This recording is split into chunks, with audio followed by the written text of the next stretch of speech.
இன்றைய ஜும்மா பிரசங்கத்திலே மனித வாழ்வின் இறுதி நேரம் என்கின்ற ஒரு தலைப்பில் ஒரு சில செய்திகளை நமக்கு மத்தியிலே ஞாபகப்படுத்திக் கொள்ளலாம் என்று நினைக்கின்றேன். அன்புள்ள சகோதரர்களே,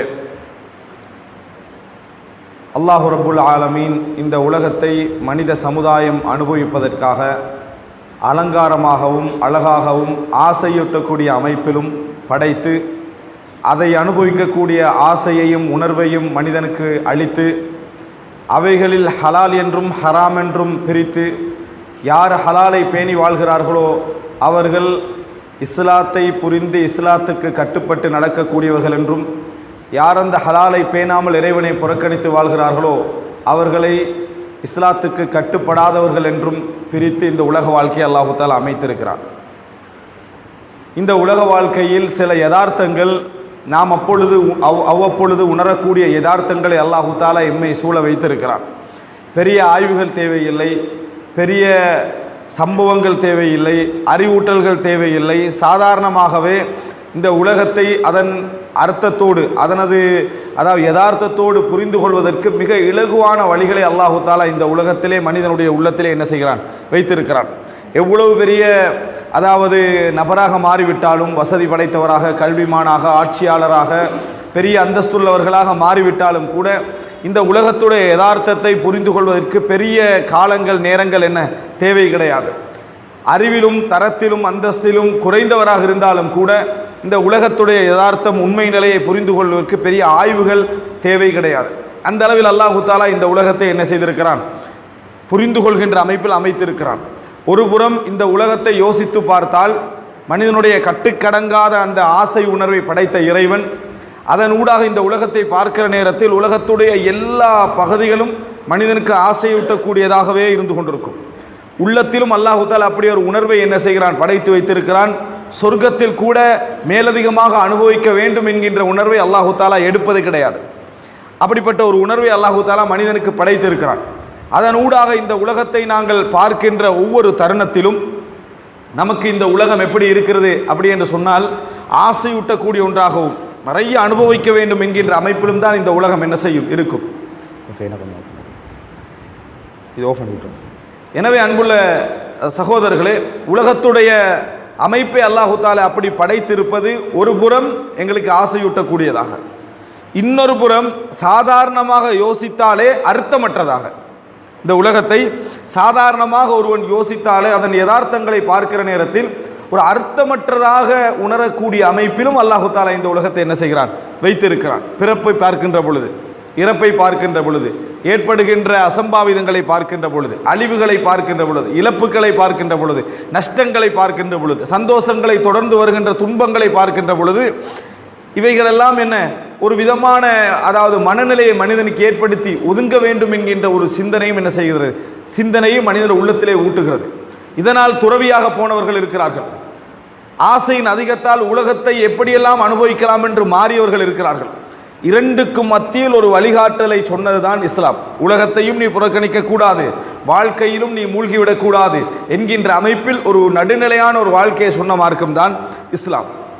அன்புள்ள சகோதரர்களே, எனவே அடிக்கடி எமது கடமைகளில் ஒன்றுதான் இந்த உலகத்துடைய யதார்த்தத்தை நாம் புத்திசாலிகளாக இருந்தால், பகுத்தறி உள்ளவர்களாக இருந்தால், உலகத்திலே நமது ஆசை உணர்வு உலகத்திலே நம்மளை மூழ்கடிக்க செய்துவிடக் கூடாது என்கின்ற அந்த சிந்தனை நம்மிடத்தில் இருந்து கொண்டே இருக்க வேண்டும். காரணம், அதிலே நாம் மூழ்கடித்து போய்விட்டால், அதிலே மூழ்கி போய்விட்டால் நஷ்டம் மறுமை நாளில் மட்டும் என்று நினைத்து விடக்கூடாது.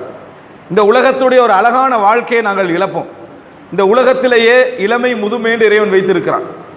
இளமை முதுமையின் ஒன்றை வைத்திருக்கிறான், வசதி ஏழ்மையின் ஒன்றை இறைவன் வைத்திருக்கிறான், ஆரோக்கியம் நோய் என்கின்ற ஒன்றை வைத்திருக்கிறான், அந்தஸ்து தாழ்வு என்கின்ற ஒன்றை இறைவன் வைத்திருக்கிறான்.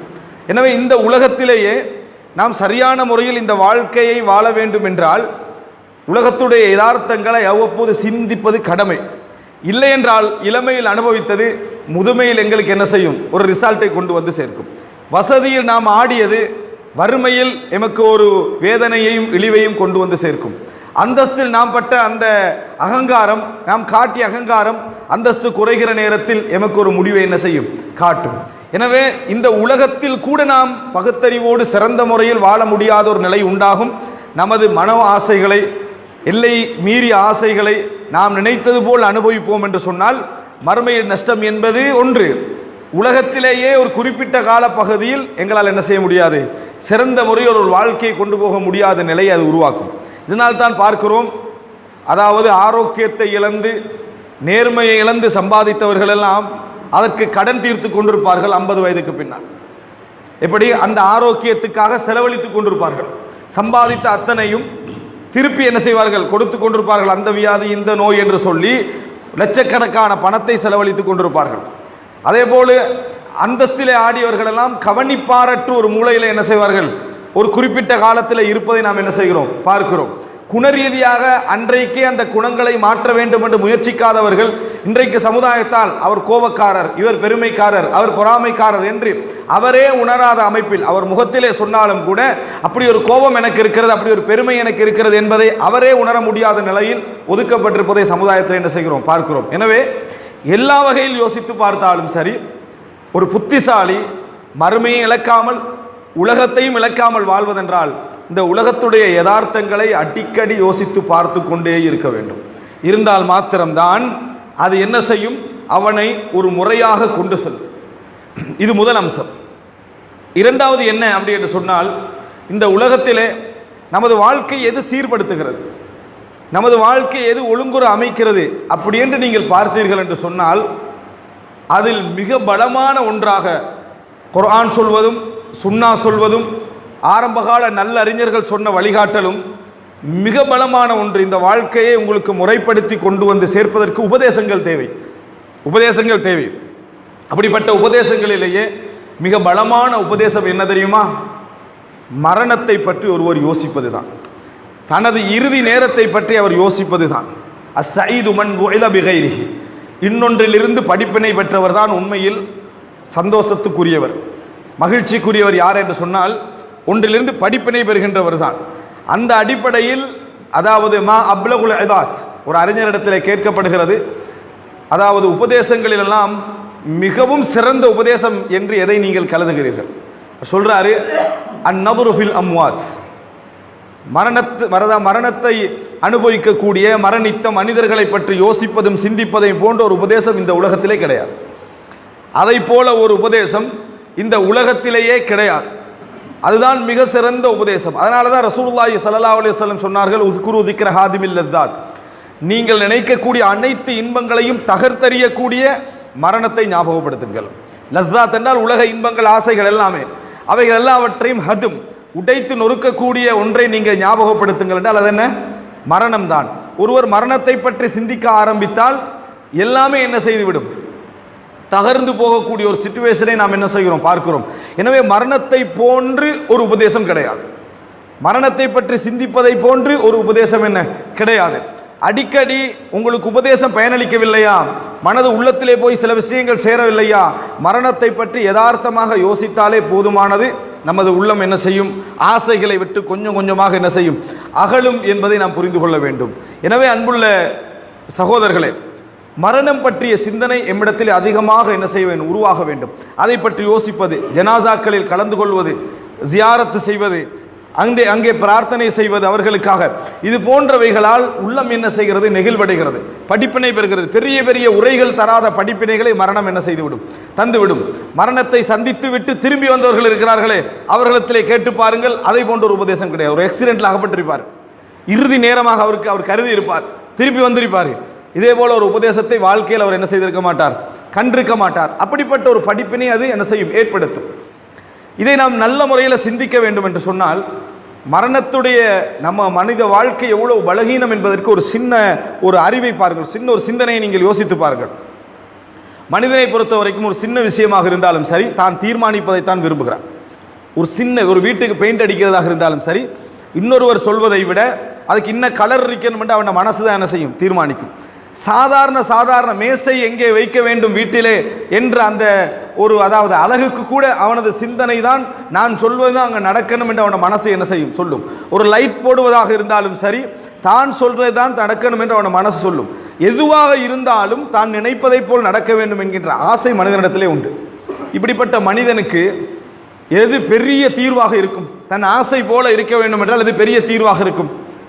தான் எங்கே பிறக்க வேண்டும், எப்படிப்பட்ட தந்தைக்கு பிறக்க வேண்டும், எந்த நிறத்தில் பிறக்க வேண்டும், எப்படிப்பட்டவனாக நான் வர வேண்டும் என்றுதான் அவன் தீர்மானிப்பதே பெரிய தீர்மானம். இறைவன் அதை எந்த மனிதனது கையிலும் கொடுக்கவில்லை.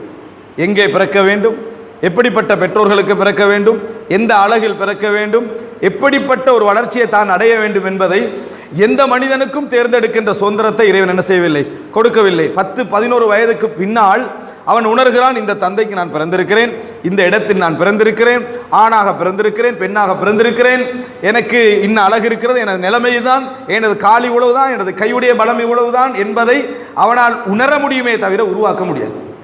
இந்த சுதந்திரத்தை அல்லாஹு தாலா என்ன செய்யவில்லை, யாருக்கும் கொடுக்கவில்லை. இரண்டாவது விஷயத்தை பாருங்கள், வாழுகிற நேரத்தில் அவனுக்கு மரணம் என்கின்ற ஒன்று உண்டு என்பதை எல்லோருமே என்ன செய்கிறார்கள், புரிந்து வைத்திருக்கிறார்கள்.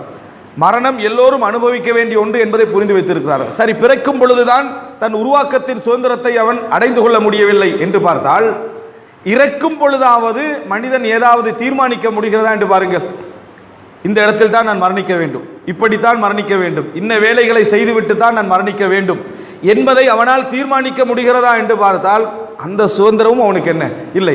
சாதாரண லைட்டை, சாதாரண ஒரு ஃபேனை, ஒரு பெயிண்டை, ஒரு வீட்டை, ஒரு மேசையை தான் தீர்மானிக்க வேண்டும் என்று ஆசைப்படுகின்ற மனிதனுக்கு பிறப்பும் தன் உருவாக்கத்தையும் தீர்மானிக்கின்ற சுதந்திரம் அவனது கையில் இல்லை. சரி, மரணிக்கின்ற நேரத்தில் எங்கே மரணிக்க வேண்டும், எப்படிப்பட்ட இடத்தில் மரணிக்க வேண்டும், எந்த வேலைகளை முடித்துவிட்டு மரணிக்க வேண்டும் என்கின்ற சுதந்திரமும் அவனத்தில் இல்லை. அப்படி எங்கெங்கெல்லாம் இறைவன் ஆரம்பித்து வைத்தானோ அங்கே ஆரம்பிக்கிறான், இறைவன் எப்படி முடித்து வைக்கிறானோ அங்கே முடிந்து போய்விடுகிறான். இடையில் நிறைவேறாத ஆசைகள், அனுபவிக்க முடியாத சந்தோஷங்கள் என்கின்ற இடைவெளிகளோடு தான் மனிதன் என்ன செய்கிறான், மரணிக்கிறான். இதுல இருந்து எல்லோருக்கும் யார் ஒருவருக்காவது விதிவிலக்காக முடியுமா என்று சிந்தித்து பாருங்கள். யாராலும் விதிவிலக்காகவும் முடியவில்லை. இந்த விஷயத்திலிருந்து, இந்த நெருக்கடியிலிருந்து உலகத்தில் எப்படிப்பட்ட ஒரு மனிதனுக்காவது அதிலிருந்து விடுதலை பெற முடியுமா என்று சிந்தித்து பாருங்கள். எந்த மனிதனாலும் என்ன செய்யவில்லை, விடுதலையும் பெற முடியவில்லை. அல்லாஹ் ரப்புல் ஆலமீன் இந்த உலகத்திலே வைத்திருக்கக்கூடிய உச்சகட்ட சவால் என்ன தெரியுமா? மனித சமுதாயத்திற்கே நிறைய சவால்கள் குர்ஆன் சொல்கிறது. குர்ஆனை போல ஒன்று கொண்டு வர முடியுமா? இதெல்லாம் ஒரு சவால். இதைவிட உச்சகட்ட சவால் இந்த உலகத்துக்கு என்ன தெரியுமா? மரணம் தான், உயிர்.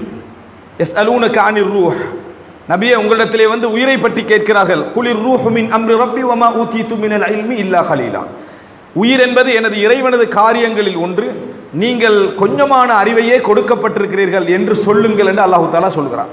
இன்றைக்கு விஞ்ஞான உலகம் வளர்ச்சி அடைந்து ஒரு செல்லை உருவாக்கக்கூடிய அமைப்பில் இன்றைக்கு விஞ்ஞானம் என்ன செய்திருக்கிறது, வளர்ந்து போயிருக்கிறது.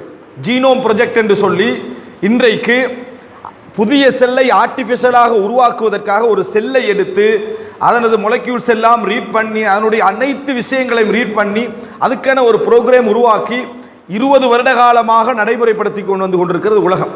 ஒரு செல்லை எப்படி உருவாக்குவது? ஏன்னா மனிதனுடைய தொகுப்பு ஒரு செல்லில் இருந்து தான் என்ன செய்கிறது, ஆரம்பிக்கிறது. டோட்டல் பாடியும் லட்சக்கணக்கான செல்லுகளின் தொகுப்பு என்று விஞ்ஞானம் சொல்கிறது. ஒரு செல்லை உருவாக்கிவிட்டால் அந்த செல்லுடைய தன்மைகளை வைத்து என்ன செய்யலாம், மனிதனுடைய இன்னொரு உருவாக்கத்தை ஏற்படுத்தலாம் என்கின்ற அமைப்பில் விஞ்ஞானம் செயல்பட்டு கொண்டிருக்கிறது. விஞ்ஞானத்தால் செய்ய முடியாமல் போன ஒரு விஷயம் என்ன தெரியுமா? அந்த செல்லை முழுசா உருவாக்கிடலாம், அந்த செல்லுக்கு உயிர் கொடுக்க முடியாது. அந்த செல்லுக்கு என்ன செய்ய முடியாது, உயிர் கொடுக்க முடியாது. அந்த செல்லை அப்படியே காப்பி பண்ணி உருவாக்கி விடலாம். அந்த செல்லுக்கு உயிர் கொடுத்தல் என்பதுதான் மனித சமுதாயத்தால முடியாது. மனிதனை போன்று இன்னொரு மனிதனை உருவாக்கக்கூடிய ஆற்றலை வருங்கால விஞ்ஞானம் பெற்றுக்கொள்ளும், சந்தேகம் கிடையாது. ஸ்டெம் செல் என்று சொல்லி அந்த செல்களின் ஊடாக மனிதனை இன்னொரு மனிதனை உருவாக்கக்கூடிய ஆற்றலை இந்த விஞ்ஞானம் பெற்றுக்கொள்ளும், சந்தேகம் கிடையாது. உயிர் கொடுப்பது என்பது மட்டும்தான் இந்த விஞ்ஞான உலகத்துக்கு சாத்தியமில்லாத ஒரு விஷயம். ஒரு முட்டையை மிக வேகமாக அதை குஞ்சு பொரிக்க செய்யக்கூடிய ஆற்றலை விஞ்ஞானம் பெற்றிருக்கிறது தாய் இல்லாமல். ஆனால் 21 நாளில் இருந்து 15 நாளாக 10 நாளாக மாற்றுவதற்கு என்ன முடியாது. இறைவன் கொடுக்கக்கூடிய அந்த நாள் தான் நாள். எந்த விதமான அதாவது டெஸ்ட் பேபியோ அது இதென்று சொல்லி எது உருவாக்கி விட்டாலும் அந்த 10 மாதங்களை அவனால் என்ன செய்ய முடியாது. இறைவன் சொன்ன 6லிருந்து 10 வரைக்கும் உள்ள அந்த மாதங்களை அவனால் மாற்றிவிட முடியாது. குலிர் ரூஹு மின் அம்ரி ரப்பி வமா ஊதீது மினல் இல்மி இல்லா கலீலா. உயிர் என்பது எனது இறைவனது காரியம், உங்களுக்கு கொடுக்கப்பட்ட அறிவு கொஞ்சம் தான் என்று சொல்லுங்கள். இதையே அல்லாஹு தாலா மனித சமுதாயத்துக்கு இந்த உலகத்தை தந்து அனுபவிக்க வைத்து விட்டு சொல்லுகின்ற ஒரே ஒரு சவால் என்ன தெரியுமா? நான் சொன்னபடி வாழுங்கள், நீங்கள் விரும்பியபடியும் வாழலாம். நீங்கள் விரும்பியபடி வாழ்ந்தால் நரகம், நான் சொன்னபடி வாழ்ந்தால் சொர்க்கம். எல்லோருக்கும் இறுதி மரணம். நஹ்னு கத்தர்னா பைனகுமுல் மௌத் வமா நஹ்னு பிமஸ்பூகின். உங்களுக்கு மத்தியில் மரணத்தை நாம் தான் எழுதினோம், எங்களை எவராலும் தோற்கடிக்க முடியாது. உலகத்தில் அனுபவிக்கிறதுக்கு உச்சகட்டத்தையும் கொடுத்த இறைவன் இறுதியாக விடுகின்ற சவால் என்ன? எங்கேயும் நீங்க போயிடலாம், ஆனால் மரணம் என்கின்ற ஒன்றை தழுவித்தான் ஆக வேண்டும். எங்கேயும் போயிடலாம், உலகத்தில் நீங்க உச்சகட்ட அநியாயங்களையும் செய்து விடலாம், நினைத்தது போல அனுபவித்து விடலாம், ஆனால் நீங்கள் எங்கே மரணிக்கப் போகிறீர்கள், எப்படி மரணிக்கப் போகிறீர்கள், எந்த நிலையில் மரணிக்கப் போகிறீர்கள், அது எனது கையில். வமா நஹ்னு பிமஸ்பூகின், எங்களை தோற்கடிக்க முடியாது. அவ்வளவு உச்சகட்டமாக ஃபிரௌன் ஆடினான். அன ரப்புக்குமுல் ஆலா, நான் தான் உங்களது உயர்ந்த இறைவன் என்றெல்லாம் ஃபிரௌன் சொன்னான். ஏன் இறைவன் சந்தர்ப்பம் கொடுக்கிறான்? ஆற்றல் உள்ளவனால் மாத்திரம்தான் சந்தர்ப்பம் கொடுக்க முடியும். ஆற்றல் உள்ளவனால் மாத்திரம்தான் சந்தர்ப்பம் கொடுக்க முடியும். இறைவனுக்கு தெரியும் ஒரு நொடிதான் இவனது முடிவென்று, ஒரே ஒரு நொடி தான் இவனது முடிவு. அதனால தான் என்ன செய்யறான்? சந்தர்ப்பம் கொடுத்து கொண்டிருக்கிறான். மறுமை நாள் என்றது உண்மையாக இருந்தால் மறுமை நாளை கொண்டு வாருங்கள் என்று நபிமார்களுக்கு சவால் விட்டார்கள். மறுமை நாள் என்பது உண்மையாக இருந்தால் கொண்டு வாருங்கள் என்று சவால் விட்டார்கள். இறைவனுக்கு கொண்டு வருவது ஒரு செகண்ட், ஆனால் இறைவன் கொண்டு வரவில்லை. நபிகளாரிடத்தில் சொல்கிறான் இறைவன், நபியை நீங்கள் சொல்லுங்கள், நீங்கள் கேட்கின்ற மரணம் எனது கையில் இருந்தால், இறைவன் கையில் அல்ல, எனது கையில் இருந்தால் அடுத்த செகண்டே மறுமை வந்திருக்கும் என்று சொல்லுங்கள். ஏன்னா மனிதனுக்கு பொறுமை கிடையாது. நீங்கள் கேட்கின்ற மறுமை நாள் எனது கையில் இருந்தால் அடுத்த செகண்டே நான் மறுமை என்ன செஞ்சிருப்பேன்? கொண்டு வந்திருப்பேன். ஆனால் அது இறைவனிடத்தில் இருக்கிறது, உரிய நேரத்தில் மட்டும்தான் அவன் வெளிப்படுத்துவான். எனவே அன்புள்ள சகோதரர்களை எப்பொழுதும் புரிந்து கொள்ள வேண்டும், இறைவன் சந்தர்ப்பங்கள் தந்து கொண்டே இருப்பதற்கு காரணம் ஒரே நொடியில் மனிதன் மரணித்து விடுவான். அவ்வளவு ஆடிய ஃபிரௌனை இறைவன் மரணத்திலேயே மோசமான மரணம், அதாவது வேதனை மிக்க மரணம் எது தெரியுமா? அல்கரக், மூழ்கடித்தல் தான். தண்ணீரை மூழ்கி மரணிப்பதை போன்ற ஒரு வேதனையான ஒரு மரணம் என்ன இல்லை. சித்திரவதைகள் என்று ஒன்று உண்டு, அது வேறு. மரணிக்கிற நேரத்தில் வேதனையான மரணம் எது தெரியுமா? மூழ்கடித்தல். இறைவன் அவ்வளவு பொறுத்த இறைவன் ஃபிரௌனை அழிப்பதற்கு ஒரு செகண்ட் தான் என்ன போனது. எனவே மரணம் என்பதை நாங்கள் எப்படி புரிந்து கொள்ள வேண்டுமானால் இந்த உலகத்திற்கு இறைவன் ஒரு சவாலாக சொல்லி காட்டுகிறான். நஹ்னு கத்தர்னா பைனகுமுல் மௌத், உங்களுக்கு மத்தியில் மரணத்தை நாமே எழுதினோம். வமா நஹ்னு பிமஸ்பூகின், எங்களை எவராலும் தோற்கடிக்க முடியாது. அன்புள்ள சகோதரர்களை யோசித்து பாருங்கள், இறைவன் இதை ஏன் சவாலாக சொல்கிறான் என்றால், இந்த உலகத்தில் நம்ம என்ன ஓட்டம் எல்லாம் ஓடிவிட்டாலும் சரி, உயிர் என்கின்ற ஒன்றை நான் தான் கையில் வைத்திருக்கிறேன். உயிர் என்கின்ற ஒன்றை நான் தான் கையில் வைத்திருக்கிறேன். அதை எந்த இடத்தில் எப்படி எந்த முறையில் எடுக்க வேண்டும் என்பது இறைவனுக்கு என்ன தெரியும். அந்த ஆட்டம் ஓய்வதற்கு இறைவனது கையிலே உயிர் இருக்கிற நேரத்தில் இந்த உலகத்தை முழுமையாக அனுபவிப்பதற்கு இறைவன் என்ன செய்திருக்கிறான்? தந்திருக்கிறான். இதில் இறைவனுக்கு கட்டுப்பட்டு அனுபவிக்கலாம், இஷ்டப்பட்டும் என்ன செய்யலாம், நீங்கள் அனுபவிக்கலாம். முடிவு என்பது மரணத்திலே இருக்கிறது என்பதை இறைவன் சொல்கிறான். ஆக மனித வாழ்க்கையின் ஒரு பெரிய பலகீனமே பிறப்பை அவனால் தீர்மானிக்க முடியவில்லை, இறப்பை அவனால் தீர்மானிக்க முடியவில்லை. தனக்கு பிறக்கக்கூடிய ஒரு பிறப்பு இருக்கிறதே, குழந்தை, அந்த குழந்தையை அவனால் தீர்மானிக்க முடியவில்லை. ஆனா பெண்ணா தீர்மானிக்க முடியவில்லை. எங்கே பிறக்க வேண்டும் தீர்மானிக்க முடியவில்லை. எப்படிப்பட்ட குழந்தையாக பிறக்க வேண்டும் தீர்மானிக்க முடியவில்லை. உயிரின் உருவாக்கத்தையும் அதன் முடிவையும் இறைவனால் மாத்திரமே தீர்மானிக்க முடிந்து கொண்டிருப்பது என்பது ஒரு மிகப்பெரிய ஒரு விஷயம். சுப்ஹானல்லாஹ். இன்றைக்கு உலகத்திலே மனிதன் செய்யக்கூடிய ஒரு உச்சகட்டமான வேலை அப்படின்னு நம்ம எடுத்துக்கொண்டோம்னா மூச்சு எடுக்கிறது தான். உலகத்திலேயே கொஞ்சம் ஒரு செகண்ட் நீங்கள் மூச்செடுக்கிறத ஞாபகப்படுத்தி பாருங்க, உங்களுக்கே கஷ்டமாக இருக்கும். மூச்செடுத்தல் என்பதை நீங்கள் இப்போ சிந்திச்சிங்கனாலே கொஞ்சம் உங்களுக்கு தடமாற்றம் கொண்டு வரும். ஒரு தடுமாற்றம் என்ன செய்யும்? வரும். நீங்கள் உணராமல் மூச்செடுப்பதனால்தான் நிம்மதியாக மூச்செடுத்துருக்கிறோம். மூச்சு எப்படி போகுதுன்னு யோசிச்சிங்கன்னு சொன்னாலே என்ன செய்யும்? ஒரு தடுமாற்றம் வரும். சொர்க்கவாதிகளுடைய செய்திகளை பெற்ற ரசூல் ஸல்லல்லாஹு அலைஹி வஸல்லம் சொல்லும் பொழுது சொன்னார்கள், யுல்ஹமூன தஸ்பீஹ கமா உல்ஹிமு அன்னஃபஸ். அவர்கள் இந்த உலகத்தில் மூச்செடுப்பது எப்படி அவர்களுக்கு இயல்பாக்கப்பட்டதோ அதே போல சொர்க்கத்தில் தஸ்பீக் செய்வது அவர்களுக்கு இயல்பாக்கப்படும் என்று ஹதீஸ்ல வருது. அப்படின்னா அர்த்தம் என்ன? இந்த உலகத்தில் ஒரு மனிதன் 50 முறை மூச்செடுத்தால் தான் அன்றைக்கு உயிர் வாழலாமண்டா, அன்றைக்கு நம்ம நேரத்தோட எழும்பி உட்கார்ந்து செய்கிற முதல் வேலை என்ன? மூச்செடுக்கிறதா தான் இருக்கும். ஆனால் மிகவும் கணக்கே இல்லாமல் செய்யக்கூடிய ஒரு வேலை என்ன? மூச்செடுத்தல் தான். தனக்கு அதாவது மூச்சு தட்டும் என்கின்ற நிலையிலும் நாங்கள் அதை பற்றி சிந்திக்காமலே சாப்பிடக்கூடிய எத்தனையோ பேர் என்ன செய்கிறோம் இருக்கிறோம். மிக இலகுவாக செய்து கொண்டிருக்கக்கூடிய வேலை மூச்செடுத்தல். ஆனால் ரூஹை இறைவன் கட் பண்ணுவதற்குரிய இடமும் அங்கே தான் என்ன செய்திருக்குது? ஒரு செகண்ட் தான். ஒரு செகண்ட் தான் இறைவன் உயிரை பறிப்பதற்கான இடத்திலும் என்ன செய்திருக்கிறான்? வைத்திருக்கிறான். இப்படி இருக்கக்கூடிய பலகீனமான மனிதன் மரணத்தை பற்றி யோசிக்காமல் தனது வாழ்வின் முடிவை பற்றி யோசிக்காமல் நினைத்தது போல் தனக்கு எல்லா ஆற்றலும் உண்டு என்று வாழுகின்ற வாழ்க்கை இருக்கிறது. இதை பற்றி அல்லாஹு தாலா சொல்லுகிற நேரத்தில் நீங்கள் கட்டுகின்ற கோட்டை கொத்தலங்களை எல்லாம் பார்த்தால் இந்த உலகத்தில் நிரந்தரமாக வாழப்போகின்றீர்கள் போன்றல்லவா கட்டுகிறீர்கள் என்று அல்லாஹு தாலா என்ன செய்கிறான்? ஆது சமுதாயத்தை பார்த்து கேட்டான். கட்டுறதை பார்த்தவன்னு சொன்னா நீங்க இங்கேயே நிக்க போறீங்க என்பது மாதிரி தான் என்ன செய்றீங்க, கட்டுகிறீர்கள் என்று அல்லாஹு தாலா கேட்கிறான். இன்னொரு இடத்துல அல்லாஹு தாலா சொல்கிறான், யஹ்சபு அன்னமாலஹு அஹ்லதா, தனது சொத்து தன்னை நிரந்தரமாக வைத்திருக்கும் என்று நினைக்கிறான். எந்த மனிதனாவது அப்படி நினைப்பானா? அப்ப அல்லாஹ் என்ன சொல்ல வருகிறான்? அதில் தனது பணம் தன்னை நிரந்தரமாக வைத்திருக்கும் என்று நினைக்கிறான் என்று சொன்னால் அவனது செயல்பாடு மரணிக்காதவன் போல இருக்கும். அவனுடைய செயல்பாடை பார்த்தால் மரணிக்காதவனுடைய செயல்பாடு போல என்ன செய்ய வைக்கும்? 70 வயதுகள் அடைந்திருக்கும். இன்னமும் சம்பாதித்துக் கொண்டு தர்மம் செய்யாதவனாகவே இருப்பான். சம்பாதித்துக் கொண்டிருப்பான், எவனுக்கும் கொடுக்காம இன்னும் சேர்த்து கொண்டே இருப்பான். அவனது நிலையை பார்க்கிற நேரத்தில் அவனுக்கு மரணமே இல்லை என்பது போன்ற உணர்வில் அவன் செயல்படுகிறான் என்பது போல என்ன செய்யும் இருக்கும். எனவே அன்புள்ள சகோதரர்களே, இந்த உலகத்திலே நாம் சிந்தித்து பார்க்க வேண்டிய மிக பாரதூரமான ஒரு அம்சமே என்ன தெரியுமா? இந்த மரணம் என்பதுதான். மரணத்தை எந்த மனிதன் எப்பொழுது யோசித்தாலும் சரி, இந்த உலகத்துடைய அனைத்து இன்பங்களும் என்ன செஞ்சிடும்? கட்டாகிவிடும். மரணத்துடைய வழி, மரணம் எப்படியெல்லாம் ஏற்படும், மரணம் எங்கே வந்து சேர்க்கும் எங்களை ரசூலுல்லாஹி ஸல்லல்லாஹு அலைஹி வஸல்லம் சொல்கிறார்கள். ஒரு மனிதனுக்கு அல்லாஹு தஆலா ஒரு பூமியில் மரணத்தை, ஒரு இடத்தில் மரணத்தை எழுதிவிட்டால் அந்த இடத்திற்கான ஒரு தேவையை ஏற்படுத்துவான். ஒரு இடத்துல இறைவன் மரணத்தை எழுதிக்கிறான். அமெரிக்காவில் ஒருத்தர் மரணிக்கிறோம் இறைவன் எழுதியிருந்தால் அவர் வந்து அமெரிக்காவுக்கு தொழிலுக்கு போவார். அவர் எதுக்கு போவார்? அமெரிக்காவுக்கு தொழிலுக்கு போவார். போராடி விசா எடுப்பார், போராடி டிக்கெட் எடுப்பார், போராடி நல்ல என்ன அதாவது விமானத்தை செலக்ட் பண்ணுவார். ஒரு போராட்டத்தோடு அங்கே போய் சேருவார். எதற்காக? மரணிப்பதற்காக. எதற்காக போய் சேருவார்? மரணிப்பதற்காக போய் சேருவார். ஆனால் எந்த மனிதனுக்கும் எனது ஆசை பயணம் எங்கே போய் நிறுத்தப் போகிறேன்னு தெரியும். ரசூல் ஸல்லல்லாஹு அலைஹி வஸல்லம் சொன்னார்கள், ஒரு மனிதனுக்கு ஒரு இடத்தில் மரணத்தை இறைவன் எழுதிவிட்டான், இறைவன் அந்த இடத்திற்கான தேவையை அவருக்கு ஏற்படுத்துவான் என்று ரசூலுல்லாஹி ஸல்லல்லாஹு அலைஹி வஸல்லம் சொன்னார்கள். எனவே அன்புள்ள சகோதரர்களே, நாம் ஆழ்மனதிலே பதிய வைத்துக் கொள்ள வேண்டும், மரணத்தை போன்ற ஒரு சிறந்த உபதேசம் கிடையாது. மரணத்தை போன்று மனிதனுக்கு ஒரு பலகீனம் கிடையாது.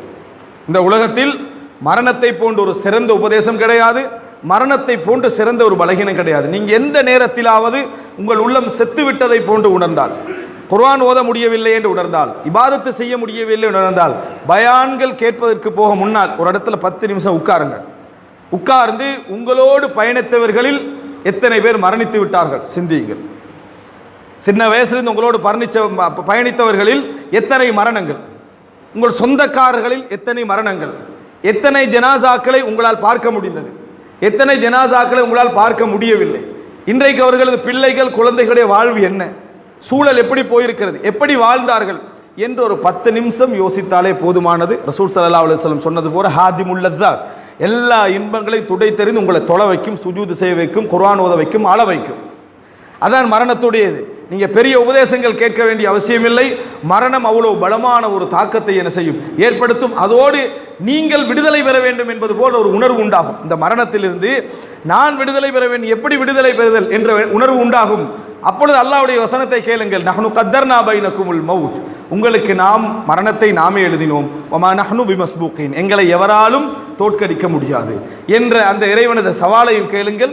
கட்டுப்பட்டு சுஜூது செய்து வாழ வேண்டும், அதுதான் இந்த உலகத்தில் ஒரே தீர்வு என்பதை தவிர வேறு எதுவும் இல்லை என்பதை நீங்கள் புரிந்து கொள்வீர்கள். உலகத்தில் நீங்கள் எந்த சோதனை உங்களுக்கு வந்தாலும் அவர் எனது மரணத்தின் மூலம் ஏற்பட்ட சோதனையை ஞாபகப்படுத்தட்டும் என்று ரசூலுல்லாஹி ஸல்லல்லாஹு அலைஹி வஸல்லம் அவர்கள் சொன்னார்கள். எனவே அன்புள்ள சகோதரர்களே, படிப்பினை பெற்று இந்த உலக வாழ்க்கை அதன் யதார்த்த வடிவத்திலே புரிந்து கொண்டு அமல் செய்த மக்களாக அல்லாஹ் தஆலா எம் அனைவரையும் ஆக்கியல் புரிவானாக.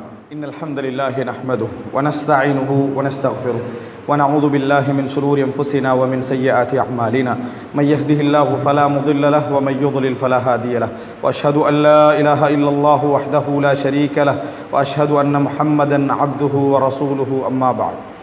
அன்புள்ள சகோதரர்களே, இந்த மரணம் அனைவரையும் வந்து அடைந்தே ஆகும். அதற்கென ஒரு வலியும் வேதனையும் உண்டு. அதிலிருந்து நாம் எவரும் விடுதலை பெற முடியாது என்பதை மனிதனால் ஒரு படிப்பினையாக பெற்றுக்கொள்ள முடியுமாக இருந்தால் மனிதன் செய்ய வேண்டிய சில முக்கியமான அம்சங்கள் உண்டு. இந்த மரணம் பல அற்புதங்களை இந்த உலகத்தில் நிகழ்த்தும். அதில் ஒன்றுதான், எவன் கெட்டவனாக வாழ்ந்து நல்லவராக நடித்தாரோ அவரை அடையாளம் காட்டிக்கொண்டுதான் இந்த மரணம் எங்களை தழுவி செல்லும். உள்ளத்திற்குள்ளே மோசமானவராகவும் கெட்டவராகவும் தசீசத்து சு மோசமான விஷயங்களை உள்ளடக்கியும் வெளியில் சாலிகான மனிதராகவும் அழகான ஒரு மனிதராகவும் ஒரு அடக்கமான ஒரு மனிதராகவும் பொய்யாக யாரெல்லாம் வாழ்ந்தார்களோ அவர்களை அடையாளம் காட்டிவிட்டுத்தான் இந்த மரணம் என்ன செய்யும், செல்லும். மறந்து விடக்கூடாது. இது மரணத்துடைய ஒரு இயல்பு. அதனால்தான் ரசூலுல்லாஹி ஸல்லல்லாஹு அலைஹி வஸல்லம் சொன்னார்கள், இன்னமல் அமாலு பில் ஹவாத்தீம். முடிவுகளை கொண்டுதான் அமல்கள் தீர்மானிக்கப்படுகின்றன, ஆரம்பத்தை கொண்டல்ல, முடிவை கொண்டுதான் அமல்கள் தீர்மானிக்கப்படுகின்றன என்று ரசூலுல்லாஹி ஸல்லல்லாஹு அலைஹி வஸல்லம் சொன்னார்கள். இதனால் தான் நல்ல மரணங்களுக்கான அடையாளங்களை ரசூலுல்லாஹி ஸல்லல்லாஹு அலைஹி வஸல்லம் அவர்கள் சொல்லி சென்றார்கள். எனவே நல்ல மரணம் என்பது ஒரு மனிதனுக்கு வர வேண்டும் என்றால் உள்ளும் புறமும் சுத்தமாக இருக்க வேண்டும். சமுதாயத்தில் சஹாபாக்கள் பட்டியலிலும் இறைவனிடத்தில் நயவஞ்சகர்கள் பட்டியலிலும் நாம் என்ன செய்யக்கூடாது, இருந்துவிடக்கூடாது. அப்படி இருப்பது என்பது வேணுமென்றால் உலகத்தில் அந்தஸ்தையும் மரியாதையும் ஒரு குறிப்பிட்ட காலத்திற்கு கொண்டு வந்து சேர்க்கும். ஆனால் மரணம் எங்களை கழுவி அடையாளம் காட்டிவிட்டுத்தான் செல்லும், சந்தேகம் கிடையாது. மரணம் அடையாளம் காட்டிவிட்டுத்தான் செல்லும் என்பதை மறந்துவிடக்கூடாது. ஒரு பெரிய போராளி என கருதப்பட்டவர் யுத்தகலத்தில் தற்கொலை செய்து தன்னை நரகவாதி என்று அடையாளப்படுத்தி மரணித்தார் என்ற செய்தியை நாம் என்ன செய்கிறோம், ஹதீஸ்களிலே பார்க்கிறோம். எப்பொழுதுமே எங்களுக்கு எந்த ஒரு தவறான விஷயங்கள் கெட்ட விஷயம் என்பது வாழ்க்கையில் இருந்தாலும் அதை இல்லாமலாக்குவதற்கும் தௌபா செய்வதற்கும் மாற்றுவதற்குமான முயற்சியில் இஹ்லாஸாக என்றைக்கு நாங்கள் இருந்து கொண்டே இருக்க வேண்டும். அதை ஒரு கொள்கையாக மாற்றி அதை ஒரு அமலாக மாற்றி நடிக்கின்ற மக்களாக என்றைக்கு நாம் என்ன செய்யக்கூடாது, இருக்கக்கூடாது. வலிக்கின்ற மக்களாகவும் இறைவனிடத்திலே பிரார்த்திக்கின்ற அதற்காக கெஞ்சுகின்ற யாரா கெட்ட முடிவை எனக்கு என்ன ஏற்படுத்தி விடாது என்று அழுகின்ற மக்களாக நாம் எப்பொழுதும் இருக்க வேண்டும். மரணம் அடையாளப்படுத்தியே தீரும். நல்லவர்களை அடையாளப்படுத்தி கொண்டுதான் மரணம் செல்லும், கெட்டவர்களை அடையாளப்படுத்தி கொண்டுதான் மரணம் செல்லும். அல்லாஹு தஆலா நாடி விதிவிலக்கானவர்களை தவிர. ஒரு சிலருக்கு இறைவன் விதிவிலக்கை கொடுத்திருக்கிறான். உபை இப்னு சலூலுக்கு அல்லாஹு தஆலா விதிவிலக்கை கொடுத்தான். நபி அவர்களை தொழுவிக்க சென்றார்கள். ஆனால் பலருடைய வாழ்க்கையை இறைவன் பல அற்புதங்களை நிகழ்த்தித்தான் மரணத்தை கொண்டு செல்வான். ஒன்று, அவன் கெட்டவனா நல்லவனா என்பதை மரணம் அடையாளப்படுத்தும். இரண்டு, அந்தஸ்துள்ளவனுக்கு உனது அந்தஸ்து என்ன என்பதை காட்டி செல்லும். பண செருக்கு உள்ளவனுக்கு பணத்துடைய பெருமதி என்ன என்பதை காட்டி செல்லும். அறிவு பெருமை உள்ளவனுக்கு அறிவுடைய இழிவு என்ன என்பதை என்ன செய்யும், மரணம் காட்டி செல்லும். அத்தனை வழிகளோடு தான் மரணம் என்ன செய்யும், ஒரு மனிதனை கடக்கும் என்பதை நாங்கள் மறந்துவிடக் கூடாது. அப்படி இருந்தால் நாங்கள் செய்ய வேண்டிய வேலை என்ன தெரியுமா, என்றைக்கும் எங்களுக்கு இந்த உலகத்திலே நாம் வாழுகின்ற அந்த காலப்பகுதியில் மிக சிறந்த நல்லமல்கள் மீது மஹப்பத் எங்களுக்கு வளர வேண்டும். உலகப்பற்று இந்த உலகத்தின் அவசியத்தின் காரணமாக இருக்க வேண்டுமே தவிர ஆர்வத்தின் காரணமாக எங்களுக்கு இருக்கக்கூடாது. உலகப்பற்று எதுக்கு இருக்கணும், குழந்தைகள் வாழ வேண்டும், மனைவி வாழ வேண்டும், சமூகத்தில் ஒரு அந்தஸ்தோடு இருக்கணும், அவன் கல்வி கற்க வேண்டும், உயர வேண்டும், இந்த சமுதாயம் வாழ வேண்டும் என்பதற்கான ஆசைகள் இருக்க வேண்டுமே தவிர நிரந்தரம் போன்ற உணர்வோ அவனுக்காக போட்டி என்கின்ற உணர்வோ செருக்கோ பெருமையோ இதன் காரணமாக நான் செல்வந்தனாக வேண்டும் என்ற அவசியமற்ற நிலையில் ஆசைகள் இந்த உலகத்தில் என்ன செய்யக்கூடாது, என்றைக்கும் நாங்கள் வைத்துக் கொள்ளக்கூடாது. இந்த உலகத்தில் எங்க மிகவும் சிறந்ததாக எதிர்க்க வேண்டும், நாம் செய்கின்ற அமல்கள், நாம் செய்கின்ற இபாதத்துக்கள், நாம் செய்கின்ற அந்த வணக்கங்களில் எங்களுக்கு பெரிய மஹப்பத் இருக்க வேண்டும். அன்புள்ள சகோதரர்களே, சில செய்திகளை நாம் பார்க்கிறோம் வரலாற்றில். எப்படி ஒரு மஹப்பத்தை அவர்கள் இந்த அமல் மீது வைத்திருந்தார்கள், அதனால் அவர்களுக்கு கிடைத்த நல்ல முடிவுகள் என்ன என்பதை பார்க்கிற நேரத்தில் உண்மையில் அவர்களுக்கும் அல்லாஹ் உலகத்தை சேர்த்து கொடுத்தான். ஏன்னா இந்த உலகம் இறைவன் யாரெல்லாம் தன்னை கட்டுப்பட்டு வழங்கி நடக்கிறார்கள் அவர்களுக்கு தான் இறைவன் இந்த உலகத்தையும் வைத்திருக்கிறான். இந்த உலகத்தோட வாழ்க்கை அவர்களுக்கு தான் இறைவன் என்ன செய்வான், அதிகமாக கொடுப்பான். அவர்கள் நஷ்டமடையவில்லை.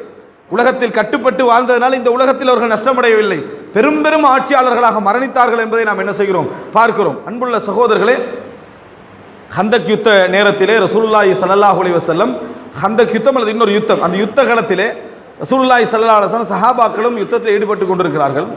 யுத்தத்தில் ஈடுபட்டு கொண்டிருக்கிற நேரத்தில் காஃபிர்கள் எதிரணியில் இருக்கக்கூடியவர்கள் முஸ்லிம்களை தாக்குவதற்காக ஒரு சந்தர்ப்பத்தை எதிர்பார்க்கிறார்கள். அந்த நேரத்தில் ஒரு சிலர் சொல்கிறார்கள், நம்ம எந்த நேரத்தில் தாக்குவோம் தெரியுமா, சததீஹிம் ஸலாத்துன் ஹிய அஹப்பு இலைஹிம் மினல் அவுலாத். இப்போ ஒரு தொழுகை நேரம் வருது, தங்களது பிள்ளைகளை விட குழந்தைகளை விட அவர்களுக்கு மிகவும் விருப்பமான ஒரு தொழுகை அது. அந்த நேரத்தில் அவங்க தொழுவார்கள், அப்பொழுது நாங்கள் தாக்குவோம்.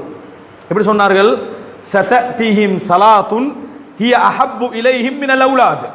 தங்களது குழந்தைகளை விட அவர்கள் நேசம் வைக்கக்கூடிய ஒரு தொழுகை நேரம் இப்பொழுது வரும், அந்த நேரத்தில் அவர்கள் தொழுவார்கள், அந்த நேரத்தில் நாம் தாக்குவோம் என்று சொன்னார்கள். அப்படி என்ன ஒரு மஹப்பத்துக்குரிய ஒரு சலாத், அப்படியே ஒரு மஹப்பத்துக்குரிய தொழுகை நேரம், காஃபிர்கள் புரிந்து வைத்திருந்தார்கள் அவர்களுக்கு இது தொழுகை பிள்ளைகளை விட மிகவும் மஹப்பத்தான ஒரு தொழுகை என்று சொல்லி. எந்த நேர தொழுகை தெரியுமா? அசர் நேர தொழுகை. அந்த அசர் நேர தொழுகை சொல்கிற நேரத்தில் இதை சொன்னவர்கள் காஃபிர்கள். சதீஹிம் ஸலாத்துன் ஹிய அஹப்பு இலைஹிம் மினல் அவுலாத், தங்கள் குழந்தைகளை விட மிகவும் மஹப்பத்துக்குரிய ஒரு தொழுகை அவர்களுக்கு இப்பொழுது வரும், அந்த நேரத்தில் தொழுவார்கள், அப்பொழுது தாக்குவோம். அப்படின்னா என்ன? புள்ள முன்னுக்கால இருந்தாலும் கூட கவனிக்க மாட்டாங்க அந்த தொழுகையை தொழுகிற நேரத்தில். அவ்வளவு விருப்பமானது அந்த தொழுகை என்றிருந்தால் அவர்கள் நிச்சயமாக எங்கள் அம்புகளுக்கு பலியாவார்களே தவிர அந்த தொழுகை என்ன செய்ய மாட்டாங்க, விடமாட்டார்கள் என்று சொல்லி அந்த காவிர்கள் சொன்ன நேரத்தில் தான் அல்லாஹு தாலா அச்சநிலை தொழுகை யுத்தத்திலே இறக்கி வைத்தார். எல்லோரும் ஒரே நேரத்தில் தொழக்கூடாது, ஒரு சிலர் பாதுகாவலுக்கு இருக்க வேண்டும், ஒரு சிலர் யுத்தத்தில் ஈடுபட வேண்டும் என்கின்ற அந்த சட்டத்தையே அல்லாஹு தாலா முஸ்லிம்களுடைய தீனை வைத்து அந்த யுத்தத்திலே அழிப்பதற்கு காவிர்கள் முயற்சி எடுத்த நேரத்தில் அல்லாஹ் இறக்கி வைத்தான். சுபஹானல்லாஹ். இதுல மிக முக்கியம் என்ன அப்படி என்று சொன்னால், அல்லாஹ்வாக அவர்களுக்கு சலுகை வழங்கினார்களே தவிர அவர்களாக அந்த சலுகை என்ன செய்யவில்லை, பெற்றுக்கொள்ளவில்லை. உண்மையிலே அந்த வார்த்தையை ஒரு ஈமானிய உணர்வோடு சிந்தித்து பார்க்க பார்க்க அற்புதமாக இருக்கிறது. சதீஹிம் ஸலாத்துன் ஹிய அஹப்பு இலைஹிம் மினல் அவுலாத், குழந்தைகளை விட மிகவும் விருப்பமான ஒரு தொழுகை அவர்களுக்கு இப்பொழுது வரப்போகிறது என்று எதிரிகள் அதை தீர்மானிக்கிறார்கள் என்று சொன்னால், அந்த தொழுகை அவர்களுக்கு குழந்தைகளை விட மஹப்பத்தானது என்று சொன்னால், அசர் தொழுகை எங்களுக்கு அவ்வளவு மஹப்பத்தாவா இருக்குது. மன் தரக்க ஸலாத்தல் அஸ்ரி முத்தஅம்மிதன் ஃபகத் ஹபித அமலுஹு, யார் அசர் தொழுகை வேண்டுமென்று விட்டு விடுகிறாரோ அவர்கள் அமல்கள் அனைத்தும் அழிந்து விடும் என்று ரசூலுல்லாஹி ஸல்லல்லாஹு அலைஹி வஸல்லம் அவர்கள் சொன்னார்கள். யார் அசர் தொழுகை விட்டு விடுகிறாரோ அவர்களுக்கு குடும்பத்தில் தரித்திரியம் ஏற்பட்டதற்கு சமம் என்றார்கள் ரசூலுல்லாஹி ஸல்லல்லாஹு அலைஹி வஸல்லம். அப்படிப்பட்ட ஒரு தொழுகை அவர்களுக்கு குழந்தைகளை விட மஹப்பத்தாக இருந்தது அப்படி என்று சொல்கிறார்கள். அன்புள்ள சகோதரர்களே, எதில் ஒரு மனிதன் பழக்கப்படுகிறானோ ஹுத்திம பிஹி, அதை கொண்டுதான் அவனது இறுதி முடிவு இருக்கும். அப்படி என்றால் எங்களுக்கு மஹப்பத்துக்குரிய ஒரு தொழுகையாக எது இருக்கணும்? அசர் தொழுகை எங்களுக்கு என்ன செய்ய வேண்டும், இருக்க வேண்டும். அப்படிப்பட்டிருக்கிற நேரத்தில் மாத்திரம்தான் எங்கள் முடிவுகளும் அதற்கேற்ப என்ன செய்யும், அமையும். நாம் வாழ்க்கையில் எதை சிறந்த முறையில் பழகுகிறோமோ, எதை வாழ்க்கையை நாம் பழக்கப்படுத்திக் கொள்கிறோமோ அதை கொண்டுதான் எங்களுக்கும் என்ன செய்யும், முடிவுகள் அமையும் என்பதை நாம் என்றைக்கும் மறந்துவிடக் கூடாது. அன்புள்ள சகோதரர்களே, இதில் நஷ்டப்படுவோம் என்றால் மரணத்திற்கு முன்னால் ஒரு வழி உண்டு.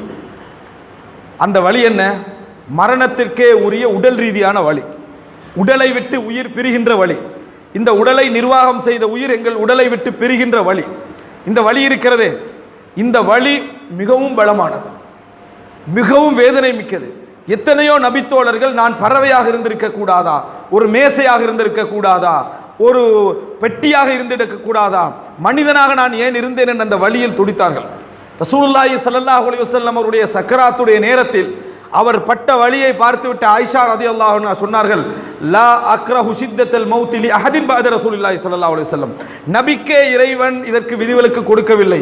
அந்த நபியின் வேதனை நான் பார்த்தேன், அந்த வேதனையிலிருந்து எவர் விதிவிலக்கு அளிக்கப்படுவதை நான் விரும்பவில்லை என்றார்கள். காரணம், அல்லாஹ்வுக்கு மிகவும் நேசத்துக்குரிய நபி அதில் என்ன செய்தார், வேதனைப்பட்டார் என்றால் பிறகு நான் இன்னொருவருக்கு அந்த வேதனை வராமல் இருப்பதை நான் விரும்பவில்லை என்று ரசூல் ஆயிஷா ரலியல்லாஹு அன்ஹா சொன்னார்கள். மஹப்பத்துக்குரிய ஒரு மனிதனுக்கு அந்த சக்கராத்துடைய வேதனை என்று நபி அவர்கள் திருப்பி திருப்பி சொல்லிக்கொண்டே இருந்தார்கள். இன்னலில் மௌத்தில சக்கராத், மரணத்திற்கென்று சில வேதனை உண்டு என்று ரசூல் ஸல்லல்லாஹு அலைஹி வஸல்லம் தண்ணீரை எடுத்து முகத்திலே ஊற்றிக்கொண்டு சொல்லிக்கொண்டே இருப்பார்கள். தண்ணீரை எடுத்து முகத்திலே ஊற்றிக்கொண்டு சொல்லிக்கொண்டே இருப்பார்கள். இந்த நிலையை கவனித்து ஹஸனுல் பஸரி ரஹிமஹுல்லாஹ் அவர்கள் சொல்கிறார்கள், லா இஜ்தமிஆ இந்தக், உன்னிடத்தில் இரண்டு விஷயங்கள் சேராமல் கவனித்துக்கொள். சக்கரத்துல் மவுத் வ ஹஸ்ரத்துல் ஃபவுத், நீ அனுபவிக்கின்ற வழி இருக்கிறதே சக்கராத், அந்த நேரத்தில் இன்னொரு வழி சேராமல் பார்த்துக்கொள். அமல்கள் செய்யவில்லையே என்ற கை சேதம், அந்த வழி இருக்கிறதே அது சேராமல் பார்த்துக்கொள் என்று சொன்னார். காரணம், உடல் ரீதியாக உடல் கஷ்டப்பட்டு துடித்து கொண்டிருக்கிற அந்த நேரத்தில் உள்ளம் வலித்தால் எப்படி இருக்கும்?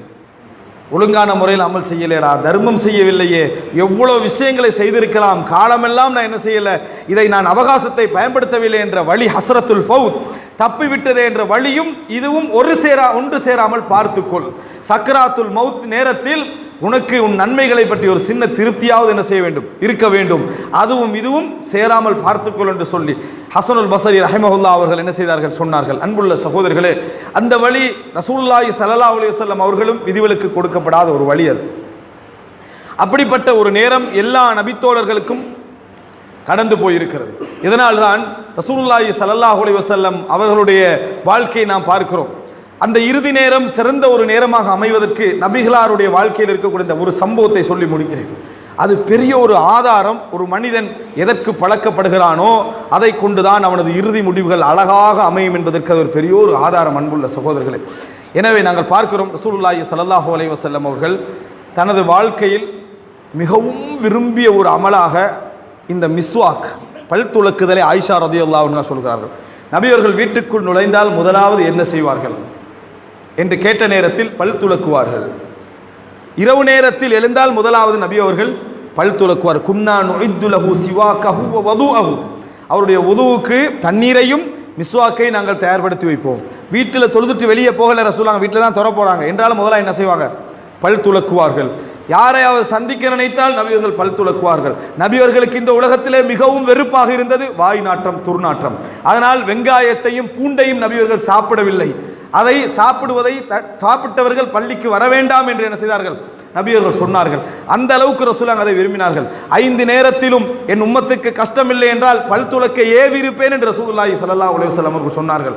அந்த அளவில் நபியவர்கள் விரும்பினார்கள். அந்த அராக் மரத்தை ரசூலுல்லாஹி ஸல்லல்லாஹு அலைஹி வஸல்லம் அவர்கள் அதனுடைய கனிகளின் அந்த அதாவது எது சுவையாக இருக்கும் என்பதை கூட நபியவர்கள் அறிந்து வைத்திருந்தார்கள். அந்த அளவுக்கு அதை விரும்பினார்கள். பல் துலக்குதலை, வாசத்தோடு வாயை வைத்துக் கொள்வதை நபியவர்கள் மிகவும் விரும்பினார்கள். ஜிப்ரீலை நான் சந்திக்கிறேன், அதனால சுத்தமான வாயோடு சந்திக்க வேண்டும் என்று விரும்பினார்கள். ரசூலுல்லாஹி ஸல்லல்லாஹு அலைஹி வஸல்லம் அவர்கள் ஆயிஷா ரலியல்லாஹு அன்ஹா அவருடைய தோளில் உறங்கி, அதாவது சக்கராத்துடைய வேதனையில் இருந்து கொண்டிருக்கிறார்கள். தண்ணீரை முகத்திலே ஊற்றி ஊற்றி இருந்து கொண்டிருக்கிறார்கள். அப்துர் ரஹ்மான் வீட்டுக்குள்ளே நுழைகிறார்கள். ரசூலுல்லாஹி ஸல்லல்லாஹு அலைஹி வஸல்லம் உடைய மச்சினர் வீட்டுக்குள்ளே நுழைகிற நேரத்தை அவருடைய கையிலே ஒரு மிஸ்வாக் இருக்கிறது. கையில் ஒரு மிஸ்வாக் இருக்கிறது. ரசூலுல்லாஹி ஸல்லல்லாஹு அலைஹி வஸல்லம் அந்த மிஸ்வாக்கையே தொடர்ந்து பார்த்தார்கள். அந்த நேரத்தில் ஆயிஷா ரலியல்லாஹு அன்ஹா கேட்டார்கள், ஆஹுதுஹு லக யா ரசூலல்லாஹ், உங்களுக்காக அதை எடுத்து தரவா என்று கேட்டார்கள். மனைவிக்கு கணவன் எதை விரும்புகிறார் என்பது மரண நேரத்தில் எப்படி தெரிகிறது என்றால், அவர் அன்றாட வாழ்க்கையில் அவர் எப்படி வாழ்ந்தார் என்பதை தெரிந்ததனால் இந்த நேரத்தில் ஏன் அங்கே பார்க்கிறார் என்பதை ஆயிஷா ரலியல்லாஹு அன்ஹா அவர்கள் புரிந்து கொள்கிறார்கள். அதை எடுத்து தரவா என்று கேட்டவுடன் நபியவர்களுக்கு பேச முடியாத நேரம். ரசூலுல்லாஹி ஸல்லல்லாஹு அலைஹி வஸல்லம் தலையால் சைக்கினை செய்தார்கள். எடுத்து தாங்க என்று சொல்லி தலையால் சைக்கினை செய்தார்கள். அதை எடுத்த ஆயிஷா ரலியல்லாஹு அன்ஹா அவர்கள் அதை மென்று அதனை இலகுபடுத்தி மென்மைப்படுத்தி ரசூலுல்லாஹி ஸல்லல்லாஹு அலைஹி வஸல்லம் கையிலே கொடுத்தார்கள். நபி அவர்கள் பல் துலக்கினார்கள். ஆயிஷா ரலியல்லாஹு அன்ஹா சொல்கிறார்கள், இஸ்தன்ன ரசூலுல்லாஹி ஸல்லல்லாஹு அலைஹி வஸல்லம் இஸ்தினான, அந்த நேரம் பல் துலக்கினார்கள். ஃபமா ரஐது அஹ்ஸன இஸ்தியாகம் மின்ஹு, அதைவிட ஒரு அழகான பல் துலக்கலை நான் கண்டது கிடையாது.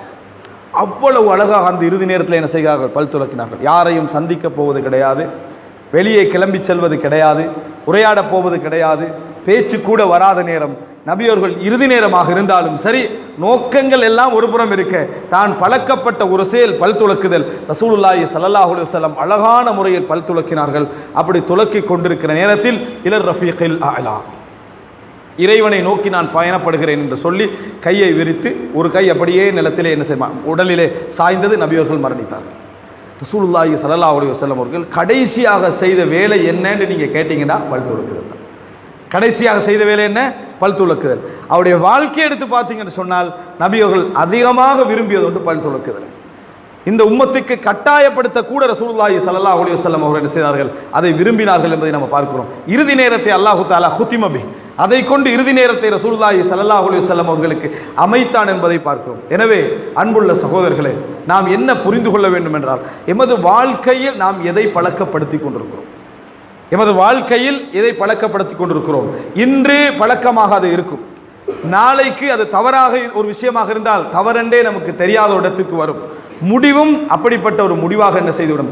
சினிமா சீடிக்களோடு மரணித்தவர்கள், ஆபாச படங்களுக்கு முன்னால் மரணித்தவர்கள், சண்டைகளோடு மரணித்தவர்கள், வீதியோரங்களில் மரணித்தவர்கள், இப்படி என்று அர்த்தமற்ற மரணங்கள் இந்த சமுதாயத்தில் நிறைய உண்டு. காரணம், அவர்கள் அதையே பழக்கப்படுத்தி கொண்டார்கள். எப்பொழுதும் அல்லாஹ்விடத்தில் இறுதி முடிவை அல்லாஹும்ம அஹீனி மா கானத்தில் ஹயாத்து கைரன்லி வ தவஃபனி இதா கானத்தில் வஃபாத்து கைரன்லி, யா அல்லாஹ் எனக்கு வாழ்வு நலவாக இருந்தால் வாழச் செய், மரணம் நலவாக இருந்தால் மரணிக்க செய்கின்ற துவாவை கேளுங்கள்.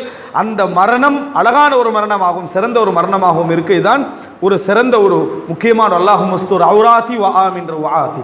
யா அல்லாஹ், எனது மானத்தை பாதுகாத்து விடு, எனக்கு திடுக்கிடக்கூடிய நிகழ்விலிருந்து என்னை பாதுகாத்து விடு. நபியர்கள் அதிகமாக கேட்ட துவாக்களில் உண்டு. எனவே அன்புள்ள சகோதரர்களே, இயன்ற அளவுக்கு இந்த விஷயங்களை மனதிலே நிறுத்தி, மரணத்தை போன்ற ஒரு உபதேசம் இல்லை என்பதை மனதிலே நிறுத்தி, எமது வாழ்க்கையின் எல்லா பகுதிகளையும் மரணத்தின் மூலம் படிப்பினை பெறக்கூடியவர்களாக அல்லாஹு தாலா எம் அனைவரையும் ஆக்கியர்கள் புரிவானாக.